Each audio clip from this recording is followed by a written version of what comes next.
What is up, everybody? Welcome to another episode of the New England Lean Podcast. I am Paul Critchley, president of New England Lean Consulting, and I'll be your host. I'm so excited to welcome Lauren Hisey to the show this week. Lauren and I have known each other for years virtually, but we never really get a chance to sit down and chat. So that's why I was so excited to have her on the show. And we sort of pulled double duty. Now, if you don't know Lauren or you don't follow her on social media, then you wouldn't know that she launched this sort of program called 100 Lunches with Lauren. And I was lucky enough to be, I think, lunch 88 or 89, which turned into this podcast, as a matter of fact. But, you know, one of the things I've talked about on the show before with different guests is, you know, the ups and downs of social media. On the one hand, it's a fantastic avenue to share insight, thoughts. On the other side, and we've all seen it, sometimes it devolves into, I guess what I'll call it is a non-value added discussion.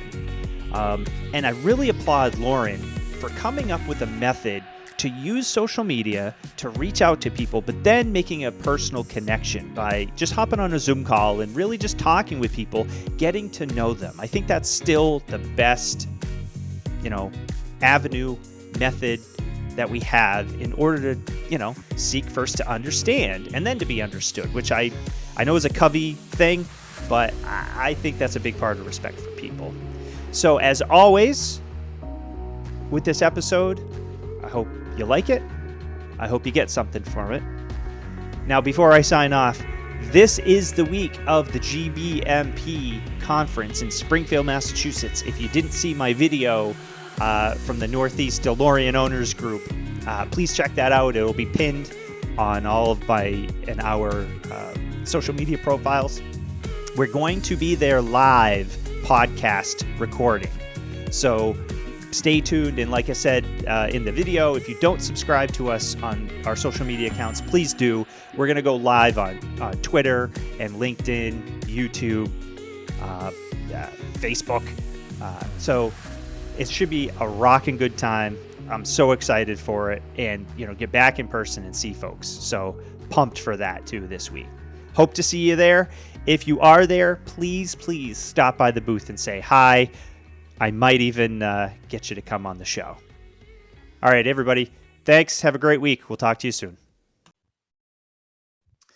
All right, welcome to the New England Lean Podcast. As I mentioned in the intro, we are joined today by Lauren Hisey. Is it Hisey? Hisey? I forgot to ask. It's Hisey. Hisey. I thought it was, but I'm like, duh.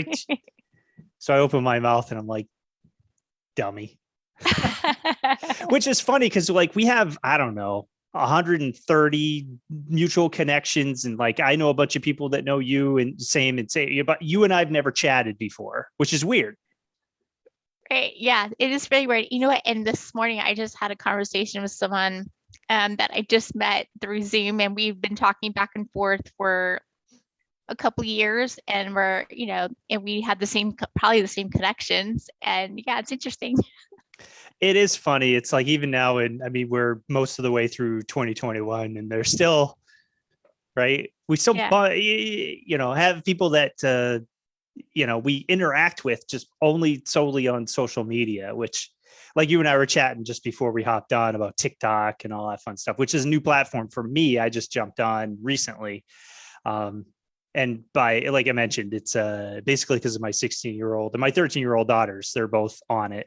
And we keep tight controls on it. So, it's for the longest time, I'm like, this is so silly, but now I'm addicted to it. I've lost so many hours down these rabbit holes of, but to be honest, I've learned a lot of stuff too. There's some really good content creators out there that, are churning out some good stuff. Good. And that's what it's all about, right? It's all about learning. Pretty much. There's a lot of garbage on there too, but I try to, thankfully the algorithms, I get, it's a double-edged sword, right? The algorithms are treating me well because they're bringing me more of the content that I really like, but at the same time, that's a little scary. It's it is. All I'm doing is sitting and watching stuff on my phone, yet you're gathering all this information about me. It's a little Big Brother-ish. Yeah, just like when you go to a restaurant, I think this just happens to be this past weekend, went to a restaurant, and then all of a sudden Facebook noticed that I was like, how did Facebook know I was even there? Mm-hmm. That's yeah, exactly. Like we just got back from vacation. We went to New Hampshire for a week, and now all of a sudden, all of my ads, that pop, on my computer and on my phone are all like, check out this space in Portsmouth or come to the, Storyland, which is in New Right. Hampshire. So it's like, whoa. But Yeah, it's crazy. And it's interesting. I always say the algorithms and like AI and all that stuff do make our lives easier, but at the same time, it is very scary because you're like, yeah, there's especially, yeah, go ahead, go ahead. well, sorry, I was gonna say it's definitely when I'm thinking retirement, it's like, that cabin out in the woods or in a stream somewhere is looking real good. It is, yeah. It is being disconnected. That's always a big thing. Big Right. thing nowadays, right? So Laura, we run in the same social circles, obvi, Yeah. right? But for those who maybe don't know you or haven't come across you, can you just hum a few bars about what you do? Because anybody listening to this podcast, isn't a lean and leadership, so they might have heard of you, but maybe not. Okay. Yeah. So I have my own consulting firm, Lauren Hisey Consulting. I help businesses become my little tag is simpler, faster, and better. So helping them understanding what they look like today with their current state, helping them uncover the problems through problem solving, and then developing the solutions for them to get to tomorrow, right? So get to that next level. And sometimes I just assess what they look like today, then also help them get plan out for their future with strategy. But then and then usually that's where the engagement ends. Then sometimes I'll go in, they want me to stay on and help them implement and do some change management, and then also some coaching and training as well. Gotcha. Okay. And it's not lean necessarily, right? No, it's not just lean. Yeah, that's why I like to use continuous improvement because I like to take the toolbox approach and using the right tools at the right time. And that can also include using any type of AI. Now, I don't necessarily implement it myself. I'm just really good at helping businesses understand where they can possibly use it. And then also making sure that their processes and data are as 100% perfect, I guess, or not 100, almost as perfect as they can get before you're implementing any type of automation, and then you layer on the technology on top of that. Gotcha. So Okay. I would say start with the simplest things first, and then advance as you grow and as you get better. Nice. And I love that. We don't have a good tag. Our tagline's your partner in a practical lean approach. It's very similar. And that's why I've seen I've seen your content, that you share on LinkedIn. And it's right up my alley, which is why I kind of reached out to see if you'd be interested. And technically, I guess we're doing a lunch with Lauren right now too, which I wanted to chat with you a little bit about. But I like that whole process of, it's sort of keeping it simple. And I've talked about it on the show before. I blogged about it. I went on a little rant on LinkedIn last year during COVID because I was getting a little cagey, but it bugs me. And I maybe it's just me, but jump in. It bugs me when folks get wrapped around the axle as far as, well, there's real lean and fake lean. And if you don't do it the way, Ono or Nikau or Ito or whomever, right? Pick them. If you don't do it that way, then you're not doing it right. And it's like, to me, I'm like, and to your point about lean versus continuous improvement, like I've heard Jim Womack speak before. I met him a few times. And he said like years ago, he's like, I wish we'd never said lean in the first place. I wish we just said continuous improvement because, you say lean and people think shrink, trim, and pretty quickly it means less people and I'm going to get fired and blah, blah, all that kind of bad stuff. So it has that whole connotation to it. So, I mean, it's an onion, I guess, which you could unwrap. But the thing, like I said, that irks me is when people spout off about, well, you're not doing it right. And I don't know if everybody understands that. Again, even though we're most of the way through 2021, there are still people out there that don't know this stuff. They haven't been exposed to it. They're just learning it. And I've literally had clients who, went from potential clients to probably not to now being clients say to me, we almost didn't do this because when I look online and I search and I do, I search hashtag lean and I found all this stuff and it's just there's so much content out there that it gets overwhelming, and they read stuff like that. And if you don't, it doesn't look like, this, and, people share pictures of perfection, like here's a 5S board, or here's, and it's Right. perfectly clean and well lit and the whole deal. It turns people off. So to me, I like what you said about let's just pick something, small, start there, and just, right, and kind of ease into it. It is, yeah. I think I find that so much, especially when I'm talking, like I said, potential clients.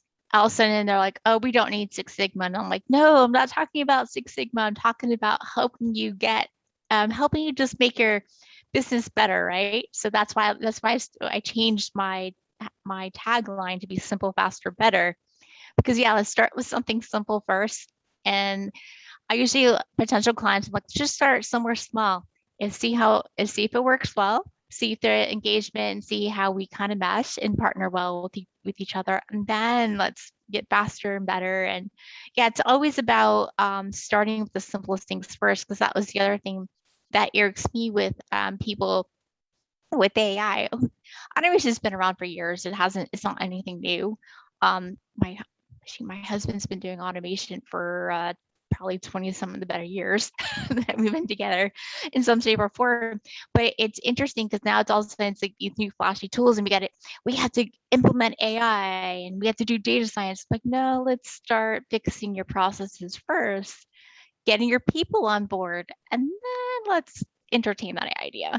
Yeah, it's always starting the simplest things first before moving into something more advanced. I had an old plant manager that I stole this quote from, and I don't know where he got it, if he made it up or not, but he always said, "Don't let best get in the way of better." Oh, that's awesome. I love that. I use that in our workshops all the time because it's pretty insightful. And Yeah. because you're right. I'll go into places and they're like, well, we're getting a new MRP or a new ERP system. And when that happens, then all this stuff would be better. And I'm like, will it though? Are you sure? Yeah. I mean, it's shiny, it's sexy, and it's a lot of money. But then again, it's like, go talk to the folks you have on the shop floor and just kind of maybe see what they think. And Yeah, right. I had one of my first few clients that spent all this money on these great new technology, right? All these new fancy tools. No one was using it.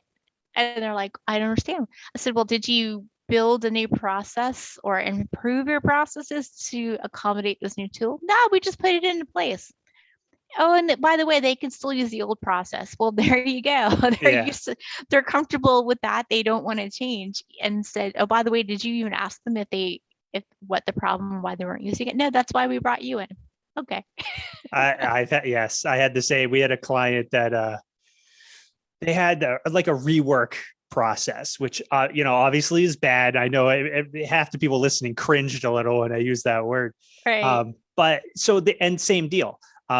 They had Band-Aid processes, and the funny thing was they had a Band-Aid process that wasn't working, and instead of talking to anybody, they put another process in that Oh, was wow. 80% the same as the previous one. There was all kinds of confusion. So some people were using the first one, some the second, some neither, because they're like, this Right. is dumb. I'm not and it was just a horrid mess. And, Gosh, wow. and same deal. I'm like, why would you do this? Like, well, that's what you're here for. Like, well, all right, then I All guess right let's then. try to figure this out. But it is always amazing, and I get it, and I used to make the same mistake. I always say people are so busy doing their job, they don't have time to do their job, right? You're just trying to get to Exactly. 5 o'clock. Yeah. Yes. Yeah, and I just read an article today too about, yeah, automation does have, I mean, automation technology, yeah, it all has its place because if you use it properly, majority of the time you're going to save a lot in your operating costs. And then also gives people back. But really at the end of the day, it's not about replacing people, even especially today with our employee shortage, everyone's seeing. It's about making your current job easier so you can leave it. I was saying, so you can leave it at 5 each day instead of having to work overtime. So I like to spin it with the change management piece when I'm working with clients. Okay, when and start talking to our employees. Oh no, we're not replacing your job. We just want to make your job a lot easier so you can do what you really need to do instead of doing all these mundane tasks. Yes, when you coin it that way, it makes it so much better. But we have to make the process better and get you engaged first before any type of tool implementation is done, is the way I look at it.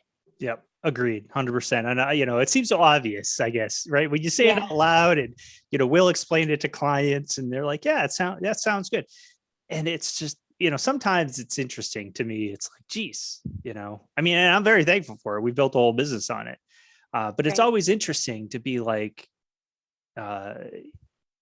the epiphany that sometimes happens with folks as we're Right. talking. They think, well, wait a second. You mean you're telling me I can change this? Yep. Yeah, I am. And, sometimes it's like, people just, their heads explode a little bit because they're like, well, nobody ever told me that before.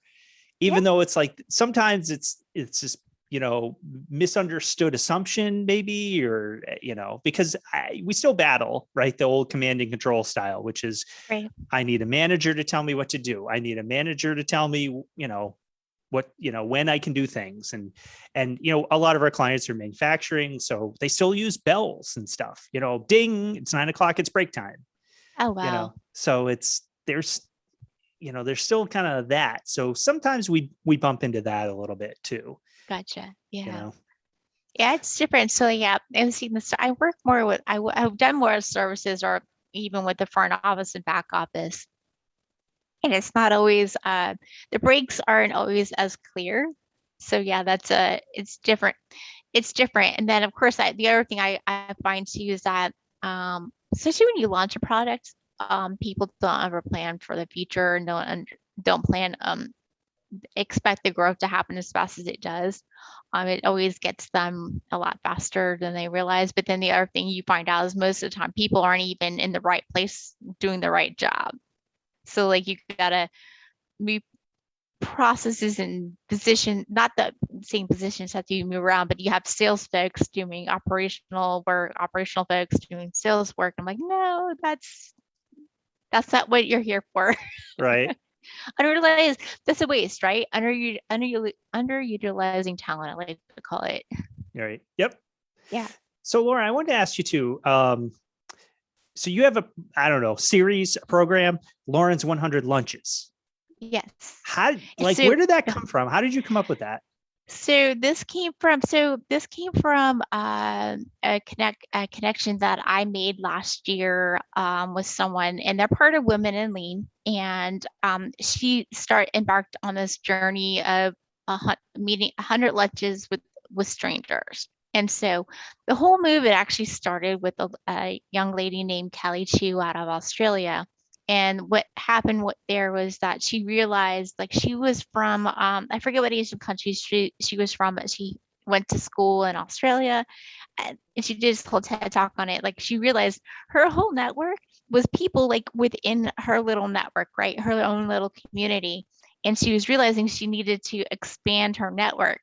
And so this person I spoke with, her name is Lily.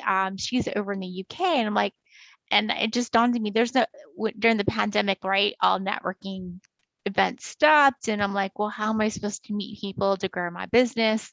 So that's where the social media was started, and I'm like, you know what? I can meet people on Zoom. There's no reason why. And so that's where I embarked on, I'm going to do Lauren's 100 lunches. And the whole thing was just having conversations with 100 different people to expand my network, but to also learn from those people. So I've had all my lunches have been great. I've met so many different people from different industries, different parts of the world. I've learned. I want to say one of the biggest things out of that is I'm learning. I never thought how much learning that you get from just talking with someone. So that's how it all started, really. Nice. And Yeah. now what number are you up to?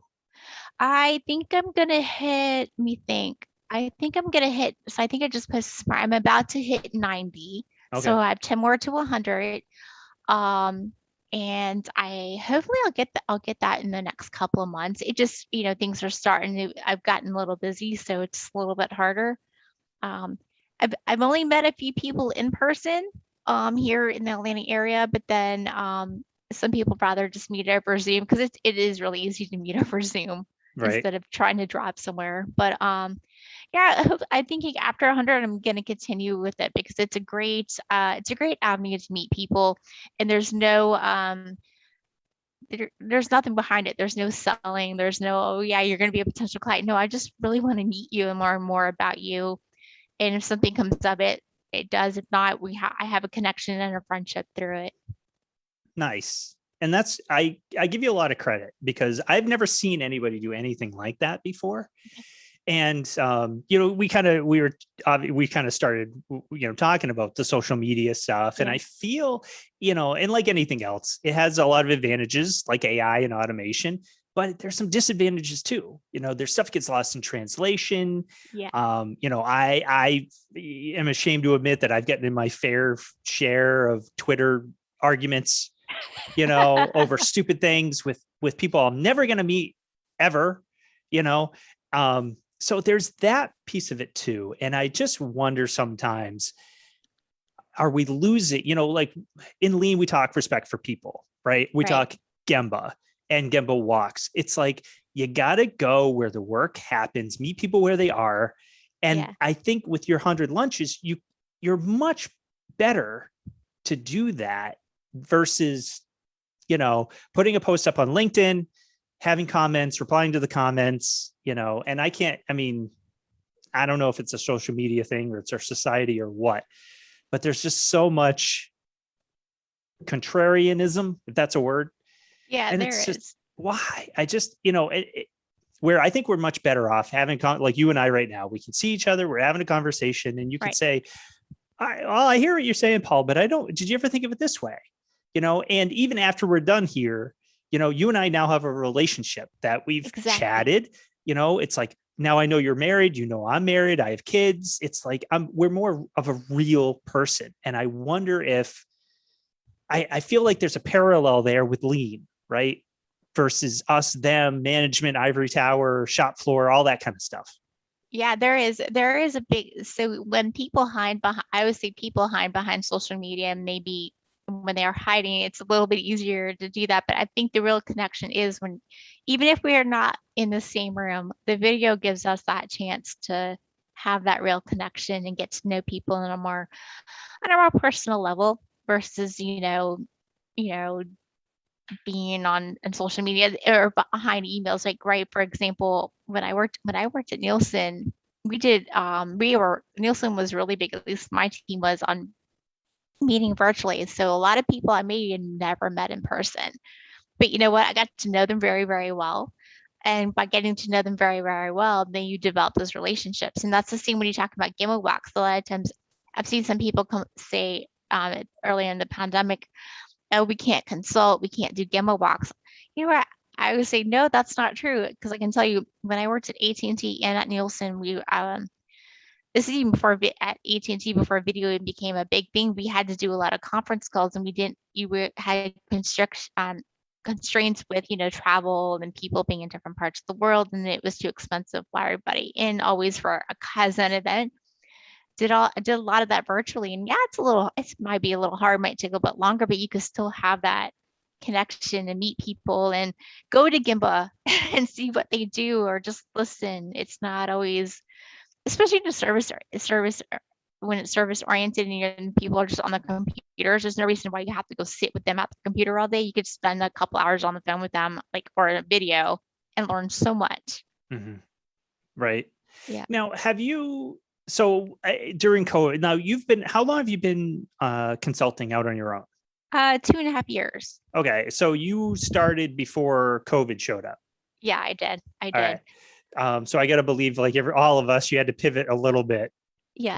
when that all happened. But have you ever encountered, whether pre-COVID or during, an example that you could share where, you encourage somebody to do just that, like go to the Gemba, learn something, and did they have an aha moment that, you'd be like, yeah, exactly. That's why we do these kinds of things. And it might have, whether it was in person or virtual. Yeah. So, yeah, with my clients, I have a lot of them get aha moments because usually, especially I had one that was a smaller accounting firm, and I said, well, they were all remote, so this is pre-pandemic, and we did everything obviously through Zoom. And so I had, right when we started, I had two of the leaders. So you had the owners, and then they had two leaders. Um, Send me all these process documentations. I said, nah, I'm not going to get the process documentations just yet. I just want to go to Gimba. I want to learn. I see what these people do. And some of the aha moments is that they didn't realize that some of their workers, who they thought was more efficient, actually weren't efficient. They were just really good at covering it up. And then the more efficient people, yeah, they were efficient, so they were able to get things done a lot faster. And that's where part of going to Gimba, but it's also getting the trust, because it's fun. I'd go back and I would, meet with them on a bi-weekly basis to kind of give them updates. And a lot of times I'm not giving names. They just know they just happen to know who I'm speaking to because they have my schedule. And so they're like, oh, well, oh, and then they would put two and two together. And finally, even when I'm speaking with the people that were doing the work, I said, do your leaders know anything about this? Do they know what you do? Do you know how you feel? Nope. All right, I'm going to encourage you to go have this conversation. You know what they started? It's just opening the doors and opening the doors of communication. Sometimes I think the biggest aha moment is people understanding that you need to be open and communicate, being transparent. And it's amazing how when you do that and bring people together, and then when you bring them in to do the workshops, right, the Kaizen style workshops, the other biggest thing I tell people, I don't care if it's in person or virtual, check your titles at the door, and let's just have the conversations, and like let's let it all just flow and see where it goes. And that opens somewhat. I think that's the biggest part is the communication that comes out of that. And those are the aha moments usually. Yeah, nice. And for my, bang for the buck wise, that's always for me, that's the best, because like you Yeah. said, it's once you have that connection, then those harder conversations get a little bit easier, because now Yeah, you can say like, I don't like that, or exactly. I don't agree. Like, I think this, or I think that, versus, if you and I, if you're my boss and I never see you, and, the only times I do is when there's something wrong, right? The whole deal. It's like, and I see you coming, it's like, oh, here we go. You know what I mean? Um, Yeah. or, the red, yellow, green. I mean, I've used those. We've called them all kinds of different things, meatball charts. I mean, you name it. And Right. inherently, it was always a funny to me, because if it was green, like we'd have our goal, I don't know, we'd have 5, right? Right. I'd have 4 green and 1 yellow. They wouldn't even ask my bosses, not a word about the 4 green ones. Why is that Right. yellow? What's going on? What do you? And maybe they asked me, what do you need help with? What can I do? A lot of times it wasn't. A lot of times it's, well, you got to do better. Well, Right. no kidding.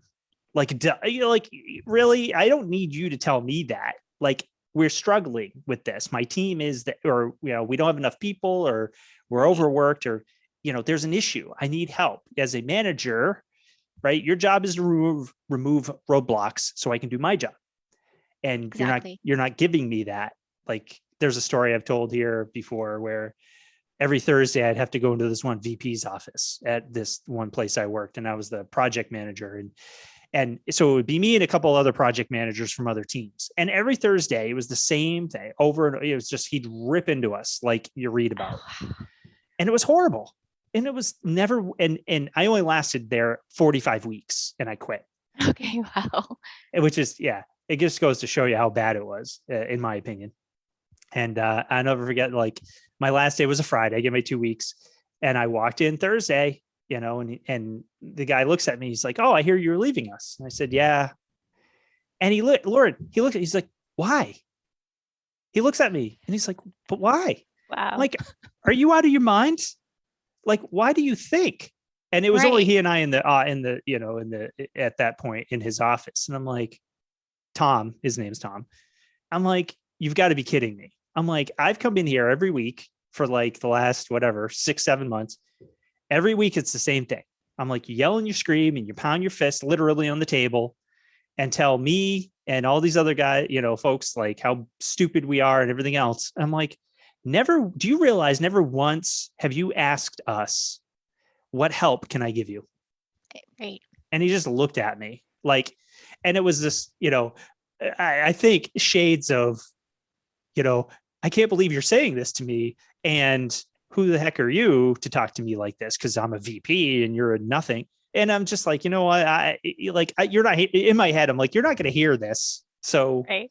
what difference is it? Right. I'm just at this place. I mean, there's lots of people that work there. Some other person's going to replace me and you're just going to keep chugging along. You're not Right. really interested in stuff like you and I have been talking about, where it's like, hey, let's develop a relationship and you can feel comfortable coming to me if you need help or whatever else. And it's like, Yeah, I can't tell you how many times over the years, I mean, I've been practicing CI for 13 plus years. And yeah, usually the biggest aha moment that most people don't get at first, they're thought, oh, that person has to do this, that person has to do that. And so no, it's a team collaboration. Like for example, a client I had earlier this year had problems with call center, right? They were having unpredictable spikes. And it comes down to it, it really wasn't the call center's fault. It was just the product as a product of a symptom of the product growing too fast. That's what I'm going to say. And so, they were paying all these penalties out, and I'm like, well, we need to look. And then I finally just said, we need to look at the product from end to end. It's not just what you can change in the call center. Because that product was like the third high, like it was the one that was producing the third highest calls, right? So you had different things, but they already knew how to staff for the other type of product. They didn't know how to staff for this third product. And so one of the first questions I asked was, how's the call center folks doing? Well, I don't know. So like, well, let's get them on the phone and let's understand how their folks are feeling and why they feel that way. And it come to find out, yeah, you're right. People just weren't talking. You know what? They didn't realize that they were keeping really good metrics on the call center side. Even they had to it was hodgepodge together, and they did a really good job of trying to keep up so they could staff right. And I said, well, you know what? If you all just talk together, we can figure this out. And you know what? 6 weeks later, they had a plan to be forward. there you go. Right. But yeah, it was just all about Gimbal Walks. There was no fancy tools really at all. I mean, I did use Pareto charts to look at some of the stuff. But it really just came down to Gimbal Walks, process mapping, value stream mapping, and then using one of my favorite ones, fishbone diagram, Right. to understand what their problems were and it was really great. I mean, this fishbone diagram is so complex, and we did it all virtually, but we were able to hone in and able to come up with themes and then problem solve. Like, all right, how do we solve these issues? And I think that was the biggest aha moment for these folks, is that they just needed to work together. That's all it really was. Mm. And go ahead. No, please. And what's funny, I just one more thing on this one too. The solutions, they already had some of the solutions in flight or in plan, but one of the biggest things is that they were trying to do too much at once. And so that's where you got it. And that's the other thing. Prioritize it. How do you prioritize it? Is it going to make the customer's life better? I also look at the employee's life. Is it going to make the employee's life better? Oh no, that's going to suck for the employee. Well, they're never going to use it. Get rid of that. Mm-hmm. So and yeah, it's all right. And you're right. And we've had similar discussions, and I've had some clients who try to peg the needle the other way, and they'll say, well, we gotta, I don't know, I'll make it up. We gotta lean out the process of using a microwave at lunchtime or something, or, right. and I'm like, well, is that a problem? Like, is it causing your employee, like, because, same thing, right? You have lunch, 50 people or have the lunch at the same time, and there's 10 microwaves, right? So we're, Right. Whatever.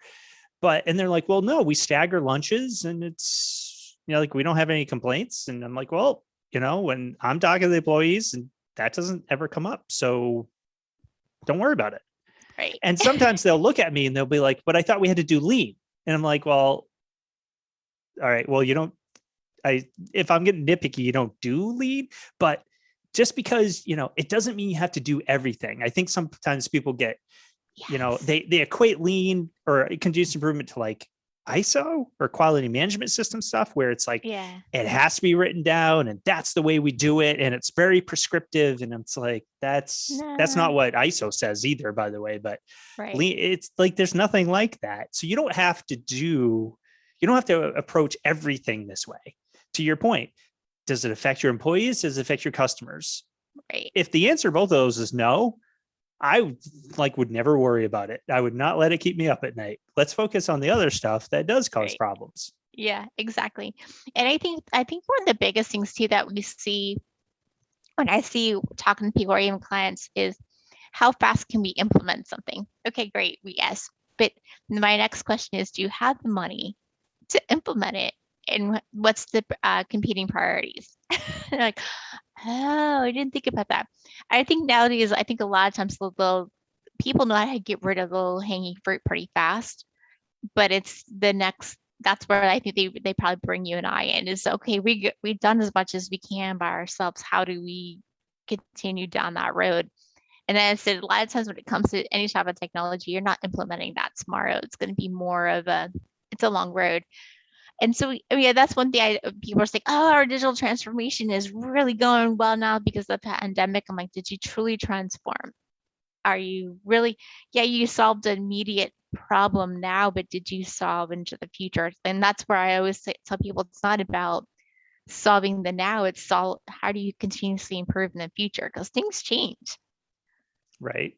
And Yeah. that's a conversation that we have a lot too is, and that's where I think, some people will say, well, lean is, or continuous improvement, like we talked about earlier, it, has to do a certain way or this, that, the other thing, which I don't believe in. But sometimes we'll run into folks at clients that'll say, well, if we just go back the way it was, it'd be better. And I always say, well, what was your business like back then? Because Right. some people, but oh yeah, I used to do this, or I used to run the shop or do this. All right, well, that was 20 years ago. Right. This shop 20 years ago looked a heck of a lot, like it doesn't even look the same. Now you might be in the same building, but that's about it. All of the equipment is different. 90% of the workforce is different. You're 3 times the sales every month now than you were back then. What makes you think that process from 20 years ago would still work in this environment? Exactly. And it's just, I don't, and it's not to knock them because I've done it too. It's like, well, I just do this way. And I have to sometimes stop and remind myself what I do for a living. And it's like, oh, hang on a second. I got to check myself because again, I don't know if it's a human nature thing, right? Once we have something figured out, it's like, well, that's the way it is. Yeah. And it's hard to change that in our own minds, I think sometimes. Yeah. I think a lot of it comes down to people get comfortable. And I was it there was a quote that it's been out there forever. Was it the only constant thing is change. And I don't think we as humans we don't want to change as much, but I just think in this day and age, especially what we've seen in the last year and a half, things are constantly going to be changing, I think, for a very long time. And as I was telling a good friend of ours, they've been scared. I mean, everyone's scared, right? Where are things going? Especially what the new variants are coming out. And I took a new approach this year and said, you know what? Instead of being scared, how can we adjust, right? So instead of being scared of change, learn it. Maybe thinking about how do I adjust and experiment, right? I think as CI we learn how to experiment. And well, yeah, we need to be safe at the same time. What can we do? Because we can't keep staying in the mode that we were in earlier last year. We have to like continuously change and learn to live with things. I guess is the best way to look at it, right? Right. Kind of like yeah, go ahead. Well, I was going to say I don't know if it's a American thing. I don't know, but because you're right, there is a certain, and as an engineer, maybe it's a male thing. I don't know. For me personally, there are certain things I like handled, and it's like in my head, it's like, okay, that's done. Check, cross it off. And I mean, for 25 years, I've walked around everywhere with a notebook. Like it's right here. Right here it is. Oh, I Right? got that your to-do list. Yeah. Oh, I And have as one I on get, my phone too. I haven't made that jump yet. Yeah. But yeah, it's the same. It's like, okay, write everything down I got to do. When it's done, I scratch it off. I never think about it again. Yeah, And and again, I don't know if maybe it's a human nature thing. And it it does, is. and maybe that's why CI, has trouble grabbing root, or because again, it does shake it up a little bit, and that's why I think people sometimes maybe get nervous with it, because there's like, whoa, hang on, you're talking about changing everything. And I said, well, maybe not, but we got to question those things. And it does, Yeah, I think as lean practitioners, we have to be cognizant of those things and how people are going to react.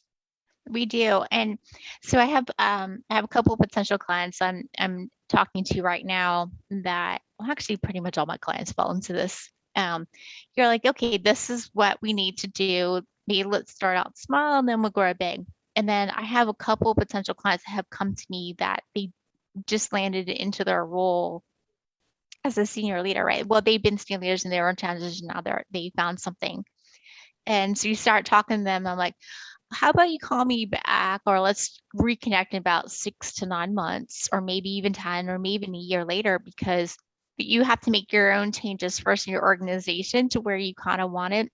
Then you come in and change the processes and the way you do things. I said, because otherwise, and then that's another thing too, I think is sometimes people, when they when they start in a new role, they want to change things really, really fast. And I always tell people, don't change anything too fast. See where things are today. And then maybe you start thinking in about 90 days, that's when you can kind of assess, and then you can develop your roadmap for, 6 to 12 months or even 2 years. And so, because you don't want to, while we need to change, and that's constant, you don't want to ruffle the feathers too fast. So it's a gray area. It really is. And it takes a metered approach It to, right? does. Because I'm sure you've seen it as much or more than I have, where same thing, right? Somebody comes in, they're brand new, they want to make their mark. This Yeah. is, oh, I can change everything and make it so much better. And it gets, over their head real quick, and it just kind of falls apart sometimes, It does. unfortunately. It does. It does. And it's sad because it's like, yeah, you want to make your mark, but you can't do it too fast. Or like, I have I think we're talking about, this is way we did it 20 something years ago. I have a potential client that has a homegrown system. Well, they've been putting band-aids on top of band-aids and realizing half of the business rules are in the line of code, or they're in someone's head. And so I finally just asked them, like, can we just start from scratch? And so what they like that they realize that they strategically need to look ahead instead of trying to fix a bad process or a bad system, right? Which is that Edward Deming's quote: "A bad system will beat someone every time." Something like, you know where I'm going with that. Yeah, a bad process will beat a good person every time. Person every time, yeah. And the same when it comes to technology, a bad system will beat the process every time. Will beat up a person. Right? Pretty much. Yeah. All right, Lauren. So I always do like to take a little bit of a break, and do a pseudo rapid fire round. I like to call Okay. the wicked fun part. Okay. You up for that? Yeah. Let's do it. All right. Here we go. Let's see. I like this one. What's your favorite song and why? My favorite song. Oh, and you put me on the spot. It's that song by Journey, "Don't Stop Believing." Oh I think yeah. that's the right song. Yeah. And the reason I like it is because you always got to keep believing that something. You got to believe that something good. There's always good out there, no matter how bad your day is. Solid song. And it's an Yeah, 80s song. So that's an 80s song. go Gen X. What did you want to be when you were little? When I was little, I wanted to be a lawyer. Oh, no kidding. Yeah, and I actually I was on my way graduating. I graduated at poli sci undergrad. I always get asked about that. But then I realized in my last semester that taking a law class, I was like, I don't want to do 3 years of this. So I switched pretty fast and became an engineer instead, and then got my MBA. Nice. Nice. A good friend of mine, our class valedictorian from high school, went the other way. He Okay. started out as a chemical engineer. Now he's a lawyer. Okay. So Yeah. there you go. Not in my career path, by the way. I'm perfectly happy. Yeah. It's like, I have friends who are lawyers and I'm like, it's all you. Yeah, exactly. What inspires you? What inspires me really is just seeing people succeed, to be honest, and having fun and seeing their eyes light up. I think that's one of the reasons why I like helping clients is seeing their eyes light up and giving them and teaching them and helping them to get to that next level. It is fun. That's for me too. Yeah. It's the intrinsic value Yeah, of knowing when they walk out at 3:30, 5 o'clock, whatever the shift ends, they feel like, hey, I've accomplished something today. exactly. Exactly. There's nothing worse than walking out and having more work to do at 5 than you had at 7 that morning, and Exactly. just, it's like, for crying out loud, and all you can do is go to bed and try to do better tomorrow. And, and then the weeks, months, and years slip by. It's like, Yeah, it sucks. it does. It does. How about this one? What is one thing nobody knows about you? I think nobody knows about me. Actually, this is a good one. The only person who knows is pretty much my husband. I have a fear for heights. So I've been trying to conquer this fear of heights. There's some things I won't do, but other things I will do. Like, for example, there's in North Georgia, Tulu Gorge. Since we moved here 3 years ago, I've been wanting to hike up this, and it you have to go. I think you have to go downstairs, then come back upstairs. So you're talking like 500 or 600 things of stairs, but there's a swinging bridge. Mm. But the pictures look absolutely gorgeous, so I want to do that. That's my thing, my goal for this year, to get that done. And then, of course, I'm not one for and then also the whitewater rafting. I think I posted that on LinkedIn a few weeks ago. That was a big thing, but that's also part of the heights thing. Mm-hmm. I'm right there with you. Yeah. We went to Disney on vacation years ago, and I think it's Splash Mountain, I want to say. Yeah. Oh, yeah. And I failed because I didn't do my research. So we're on the ride, and part of the ride, spoiler alert, part of the ride is you're in this little, log thing, right? You're in water, and you go into a tunnel, and it's literally pitch black dark. You cannot see anything. And there's a drop, and it's not a little one, right? You're probably free falling. It felt like forever. It was probably 3 seconds. It is. Right. And then it levels out and it does it again, like right after. It does. My worst nightmare come true because I wasn't prepared for it. Didn't know it was going to happen. And I hate heights. I hate that feeling of falling. Yeah. And then it's in the pitch black dark. Like, I'm kind of okay with it if you can see, but I tell you, I was not in good shape at all. What? You're gonna laugh at this too. My husband loves that kind of stuff. So when the last time we went on it was our anniversary, I forget how many years ago, and he knew it was coming up because we've been on the ride before. He's coming up, and he knows the park maps. Mm-hmm. He puts on his sunglasses. He knows, because you get your picture taken, you should come down. And he had the thing up like this, like he was reading it. And here I am like this. Yeah. I just muted myself. So yeah, I covered my head. it's like the best picture because here he's got sunglasses on with this map out like this, like he's reading it, and there's me. That's awesome. That's one of the best pictures ever. Last one. What's your biggest fear? My biggest fear, I've been doing a lot of I guess improvement when it comes to fears, right? I think the biggest fear is probably just myself not recognizing my own abilities. So that's my biggest fear, right? A lot of people say I don't see what other people see. So I think that's my biggest fear, is that I think the imposter, I feel like I'm an imposter, even though in my head I know I can do it, it's not always in my heart. That's probably my biggest fear. And I think that's incredibly self-aware. Yeah. And I think any consultant or, third party teacher or whatever, it has those same feelings as, if it with some level of self-awareness, that imposter syndrome thing, because I'd same. and the folks that work here are the same. We have that conversation. And I always like to remind myself and them to say, well, there may be folks out there that know lean, continuous improvement, Six Sigma better. But they don't work at our clients, and we've, and I have to point back to the things that we've done. Last year we helped the client triple their output in one area in like 3-4 months. See, that's awesome. And it's like you mentioned, now when I go there and I talk to the folks that work in that area, they're so much happier.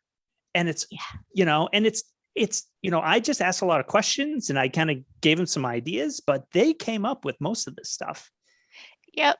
That's what I was saying. We just help them come up with this stuff. Right. But it's always, it is, sometimes I'm driving, I log 30,000 miles a year. So I do my fair bit of travel. And I always think, geez, I don't know if I'm going to be able to get this, figure this one out. And it always seems to work out. So, but it's still to your point, it's always that nagging, like, do I know enough? I see, you're in the same boat, right? We see all these other folks writing books and coming up with it's like, why am I not doing that? And I don't know, that kind of stuff. But I always go back to the same. And I tell our clients the same, whether they have a lean practitioner on board or not. It's like, listen, start small. Like we started out our conversation, pick one thing, start small, engage, try it. If it doesn't work, it's okay. It's not a failure. I hate that F word. I hate it. I don't use it. It's like, stop talking failure. And I've ad nauseum gotten on my soapbox about lean transformation failure rates or what a bunch of baloney it is. So I won't do that again. But it's not failing. You just haven't gotten it figured out yet. Exactly. We can argue. I'll argue semantics with people all day long if they want. I'll die on this hill. But when it comes to a client who's just new at this stuff, it's not a failure. You learned something. So, right, just try it again and try it again. And once they get into that cycle, the PDCA cycle, and they see it's like, oh, it's okay that I'm not knocking it out of the park every single time. Then it's like, that's the momentum generator. It is. And I think I had one of my lunches was actually with someone that I knew from Nielsen, and, never engaged with her on a one-on-one like this. And she says, you're never failing. It's always an opportunity. You're either going to learn, she goes, you're going to learn regardless if you are successful or not. She goes, just take that out of your vocabulary, move on, move on to the next thing. And I'm like, oh, that's the reason why, when you think about it, in CI, you're doing so much experimenting. I started saying that I'm just experimenting. Let's just give it a try. See if it gets, go with the flow. Yeah. Right. Yeah. I mean, honestly, that's what I say too, right? What's the worst thing that can happen? As long as you don't catch the place on fire. Yeah, exactly. Right. So Laura, we're just about out of time. So I wanted to just ask, any last words of wisdom, anything you want to share with anybody? I know you've got a few slots left for lunch with Lauren. So I don't know if people want to hit you up for that. Yeah, please hit me up for that.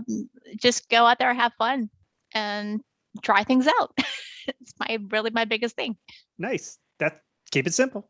Keep it simple, right? Exactly. Well, Lauren, thank you again so much. This is a lot of fun. Like, I could be here another 2 hours. Me too. Just chit chat. But thank you so much. I learned a lot, like you said, and now we know each other. So now it's like, oh, right. So now we're building that relationship. Awesome. Well, thank you so much for having me. It was a pleasure. Awesome, Lauren. Thank you. All right. Thanks. Hey, everybody. It's Paul. Before I let you go, I just wanted to say thanks again for listening. You've really made doing this podcast a very rewarding experience for me. I get a lot of messages from listeners. Everyone has something nice to say, which I very much appreciate.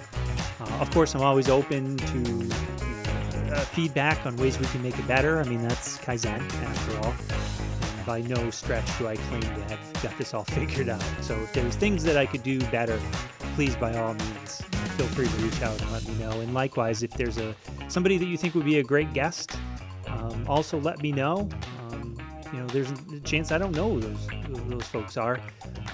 So somebody that you can help put us in touch with, somebody you want to learn more about, certainly let me know and I'll reach out.